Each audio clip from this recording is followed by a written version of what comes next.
اعوذ باللہ من الشیطان الرجیم بسم اللہ الرحمن الرحیم۔ سامعین و ناظرین کرام، السلام علیکم ورحمۃ اللہ وبرکاتہ۔ سیدنا حضرت خلیفۃ المسیح ثانی رضی اللہ تعالیٰ عنہ قیام پاکستان کے بعد پاکستان کو اسلامستان کے لیے پیش خیمہ قرار دے رہے تھے، یعنی یہ کہ پاکستان کے ذریعہ تمام مسلم ممالک میں اتفاق و اتحاد قائم ہو جائے اور مسلم دنیا ایک عظیم قوت بن کر ابھرے، تا دنیا میں عدل و انصاف قائم ہو اور دنیا میں حقیقی امن قائم ہو اور ساری دنیا میں اسلام کا بول بالا ہو۔ قیام پاکستان کے بعد جماعت احمدیہ پاکستان کا پہلا جلسہ سالانہ 27-28 دسمبر 1947 کو لاہور میں ہونا قرار پایا۔ اس جلسہ سالانہ پر 28 دسمبر 1947 کو سیدنا حضرت خلیفۃ المسیح ثانی رضی اللہ تعالیٰ عنہ نے اپنی تاریخی تقریر میں قیام پاکستان کو ایک بہت بڑی کامیابی قرار دیا اور پاکستان کو اسلامستان کے لیے پیش خیمہ قرار دیتے ہوئے فرمایا یہ کہ پاکستان کا مسلمانوں کو مل جانا اس لحاظ سے بہت بڑی اہمیت رکھتا ہے کہ اب مسلمانوں کو اللہ تعالیٰ کے فضل سے سانس لینے کا موقع میسر آ گیا ہے اور وہ آزادی کے ساتھ ترقی کی دوڑ میں حصہ لے سکتے ہیں۔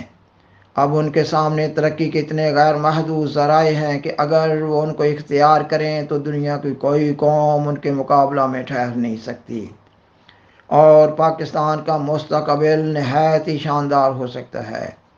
مگر پھر بھی پاکستان ایک چھوٹی چیز ہے، ہمیں اپنا قدم اس سے آگے بڑھانا چاہیے اور پاکستان کو اسلامستان کی بنیاد بنانا چاہیے۔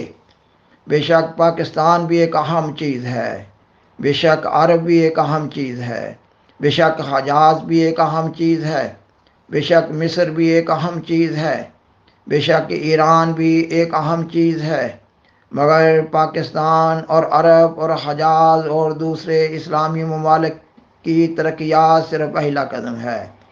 اصل چیز دنیا میں اسلامستان کا قیام ہے۔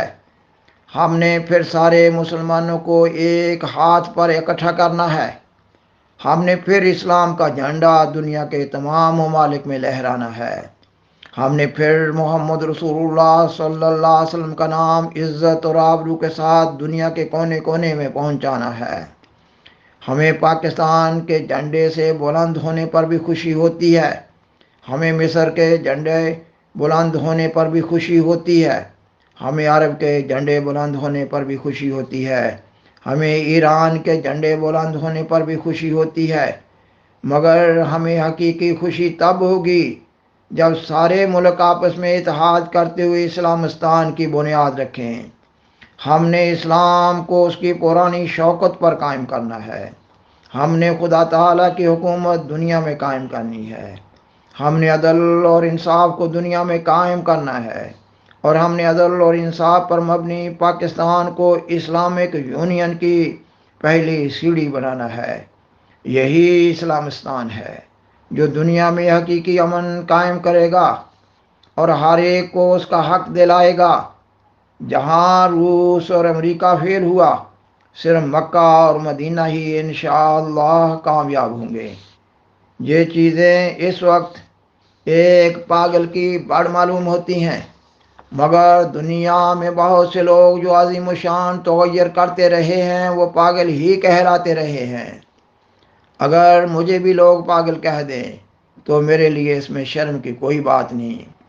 میرے دل میں ایک آگ ہے، ایک جلن ہے، ایک تپش ہے جو مجھے آٹھوں پہر بے قرار رکھتی ہے۔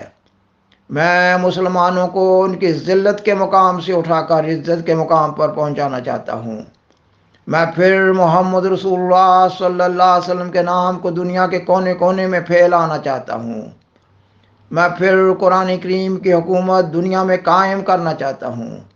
میں نہیں جانتا کہ یہ بات میری زندگی میں ہوگی یا میرے بعد، لیکن میں یہ جانتا ہوں کہ میں اسلام کی بلند ترین عمارت میں اپنے ہاتھ سے ایک اینٹ لگانا چاہتا ہوں یا اتنی اینٹیں لگانا چاہتا ہوں جتنی اینٹیں لگانے کی خدا مجھے توفیق دے دے۔ میں اس عظیم و شان عمارت کو مکمل کرنا چاہتا ہوں، یا اس عمارت کو اتنا اونچا لے جانا چاہتا ہوں جتنا اونچا لے جانے کی اللہ تعالیٰ مجھے توفیق دے دے، اور میرے جسم کا ہر ذرہ اور میرے روح کی ہر طاقت اس کام میں خدا تعالیٰ کے فضل سے خرچ ہوگی، اور دنیا کی کوئی بڑی سے بڑی طاقت بھی میرے اس ارادہ میں حائل نہیں ہوگی۔ میں جماعت کے دوستوں سے بھی کہتا ہوں کہ وہ اپنے نقطہ نگاہ کو بدلیں۔ وہ زمانہ گیا جب ایک غیر قوم ان پر حکمران تھی اور وہ محکوم سمجھے جاتے تھے۔ میں تو اس زمانہ میں بھی اپنے آپ کو غلام نہیں سمجھتا تھا، لیکن چونکہ غیر قوم ہم پر حکمران تھی، کبھی کبھی خواہش پیدا ہوتی کہ ہندوستان کو چھوڑیں اور کسی اسلامی ملک میں جا کر رہنا شروع کر دیں، مگر اب اللہ تعالیٰ کا یہ کتنا بڑا احسان ہے کہ بجائے اس کے کہ ہم دور کسی اسلامی ملک مثلا عرب یا حجاز میں جاتے، تو اس نے ہمیں وہ ملک دے دیا جو عمل کرے یا نہ کرے کہلاتا خدا کا ہے، کہلاتا محمد رسول اللہ صلی اللہ علیہ وسلم کا ہے۔ میں سمجھتا ہوں یہ ہمارے لیے بہت بڑی خوشی کا مقام ہے کہ چاہے اس نے ایک چھوٹی سی چیز دے دی مگر اپنی تو دے دی۔ یہاں کوئی میری مانے یا نہ مانے، سنے یا نہ سنے، جب میں یہ کہوں کہ محمد رسول اللہ صلی اللہ علیہ وسلم ایسا کہتے ہیں، تو کوئی شخص یہ نہیں کہہ سکتا کہ محمد رسول اللہ صلی اللہ علیہ وسلم کا میرے ساتھ کیا تعلق ہے، کیونکہ محمد رسول اللہ صلی اللہ علیہ وسلم کے نام پر ایک حکومت قائم ہو گئی ہے۔ پس اس تصور سے میری خوشی کی کوئی انتہا نہیں رہتی۔ میں ان غموں کو بھول جاتا ہوں جو ہندوستان میں ہمیں پیش آئے، اس لیے کہ میرا مکان گو میرے ہاتھ سے جاتا رہا، مگر میرے آقا صلی اللہ علیہ وسلم کو ایک مکان مل گیا۔ یہ درست ہے کہ 44 لاکھ مسلمانوں کے مکان ان کے ہاتھ سے جاتے رہے، وہ گھر سے بے گھر ہو گئے، وہ جائیدادوں سے بے دخل ہو گئے، مگر ایک جگہ ایسی ضرور پیدا ہو گئی ہے جس کے متعلق محمد رسول اللہ صلی اللہ علیہ وسلم یہ کہہ سکتے ہیں کہ یہ میری جگہ ہے، اور یہ خوشی ہماری اپنی جائیدادوں کے کھوئے جانے سے بہت زیادہ ہے۔ سامعین و ناظرین کرام، سیدنا حضرت خلیفۃ المسیح ثانی رضی اللہ تعالیٰ عنہ کی مذکورہ تقریر میں سے ایک اقتباس پیش کیا گیا ہے۔ اس اقتباس سے آپ کے ان جذبات کا علم ہو رہا ہے جو حصول پاکستان کے بعد آپ کے دل میں موجزن تھے۔ جب کسی انسان کو کوئی چھوٹی یا بڑی کامیابی ملتی ہے تو اس کامیابی پر اس انسان سے قدرتی رد عمل ظاہر ہوتا ہے، ایسا رد عمل جو اس کے مقاصد کی صحیح ترجمانی کر رہا ہوتا ہے۔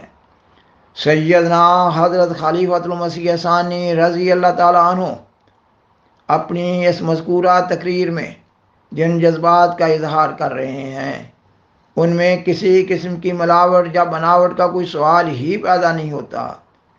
آپ کی ساری زندگی آپ کے اس عظیم مقصد پر شاہد ناطق ہے، اور ملاوٹ اور بناوٹ اور تقلب سے ایسے جذبات کا اظہار کیا ہی نہیں جا سکتا۔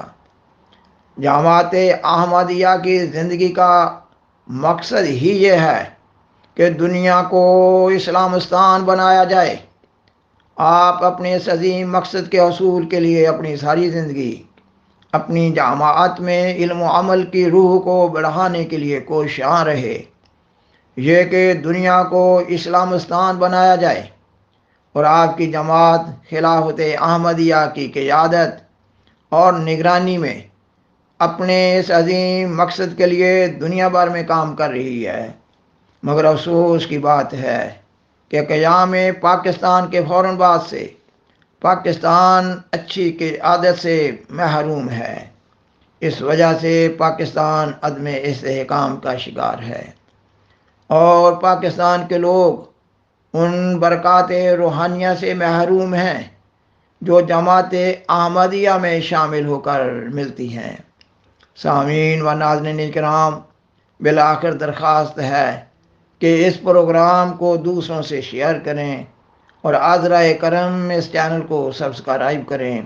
جزاکم اللہ تعالی احسن الجزاء وآخر دعوانا ان الحمد للہ رب العالمین۔ والسلام علیکم ورحمۃ اللہ وبرکاتہ۔ شکریہ۔